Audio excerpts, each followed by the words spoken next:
I put two fingers per hand, simply adjacent to one another on this thing that resembled a credit card.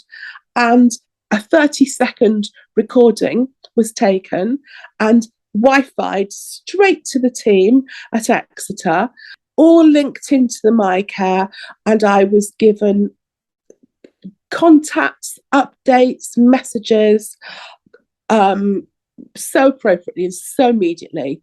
It was just incredible. I have never had such incredible medical care, and all made possible, I believe, not only by the excellent staff, but by having this incredible piece of equipment and the technology, the communication technology, whereby I was copied in letters through consultant cardiologist, my GP. I felt so respected and so totally in the loop. And I was immediately started on beta blockers, a low dose of a beta blocker.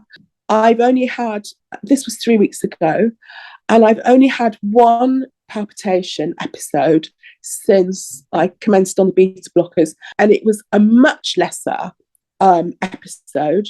It only lasted for about 20 minutes, and my heart rate wasn't getting up to the crazy 180, 200, and I've been 220 before.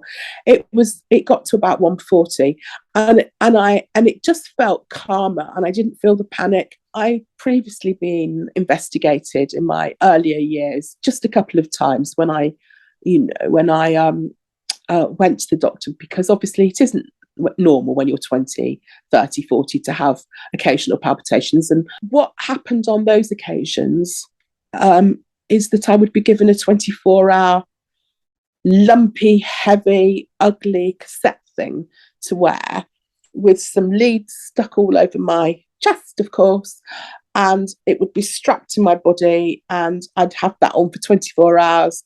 And that would have to be obviously done on a day that I was able to walk around with that thing on me, i.e. not at work. And I had to sleep in it. And actually, it didn't pick up palpitations, because on the days that I wore it, I didn't have them. So a diagnosis was not ever possible. And this has enabled me to have appropriate treatment and care, which has never been possible before.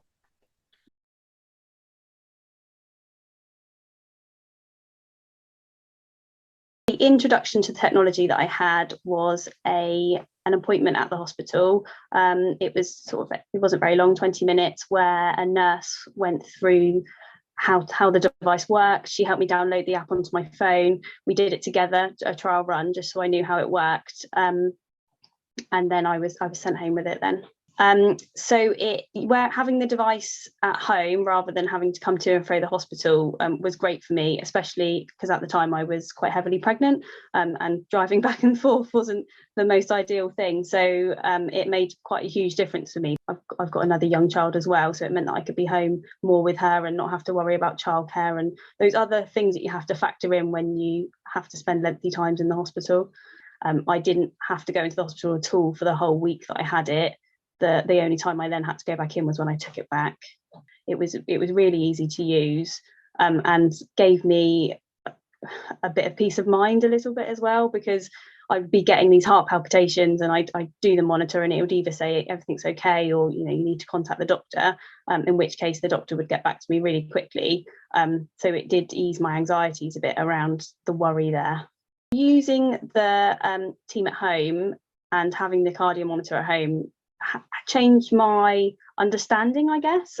So I was told that I would be coming in and they would provide me with a monitor. I automatically assumed this would be something that I would be wearing, or I would need to be going back in at least every day for them to take readings or something like that. But actually it was a lot easier than I thought. It was a tiny little device that I could carry in my pocket if I wanted to. Nobody else would know it was there, and I didn't have to go in at all for the week period, and that wasn't what I was expecting. I was expecting that I would be to and froing a bit more. So it was a nice surprise then that wasn't the case.